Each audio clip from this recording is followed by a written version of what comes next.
Hi hello friends welcome to all. So இன்னைக்கான இந்த video பதிவில் என்ன பார்க்க போகிறோம் அப்படின்னு பார்த்தீங்கன்னா, நம்ம 8th ஸ்டாண்டர்ட் நியூ புக்கில் வந்து இயர் 3 வரைக்கும் வந்து கம்ப்ளீட் பண்ணிட்டோம். ஸோ இன்னைக்கு பார்த்தீங்கன்னா இயல் 4 அண்ட் இயல் 5 ஸோ ரெண்டும் சேர்த்து டெஸ்ட் வைக்கிறதா சொல்லியிருந்தேன். ஸோ ரெண்டுக்கான கொஷின் பேப்பரும் ரெடி பண்ணி டிஸ்கிரிப்ஷனில் லிங்க் இருக்குது. ஸோ டவுன்லோட் பண்ணி டெஸ்ட்டை வந்து அட்டன் பண்ணுங்கள். ஸோ ஒவ்வொரு இயல்லையும் பார்த்தீங்கன்னா 75 கொஷின்ஸ் வந்து இருக்கும். ஓகேங்களா? இயல் 4ல் 75 கொஷின், இயல் 5ல் வந்து 75 கொஷின். டோட்டலாக பார்த்தீங்கன்னா ஒரு 150 கொஷின்ஸ் வந்து எடுக்கிறோம்.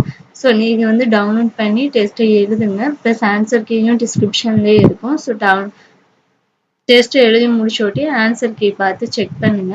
செக் பண்ணதுக்கப்புறம் 150 கொஷனுக்கு நீங்கள் எத்தனை கொஷின் கரெக்டாக ஆன்சர் பண்ணியிருக்கீங்க அப்படிங்கிறத மறக்காமல் கமெண்ட் பண்ணிடுங்க. ஸோ இந்த வீடியோ உங்களுக்கு யூஸ்ஃபுல்லாக இருந்துச்சுன்னா இந்த வீடியோவுக்கு ஒரு லைக் பண்ணிவிட்டு மறக்காமல் நம்ம சேனலை சப்ஸ்கிரைப் பண்ணிக்கோங்க. Thank you to all.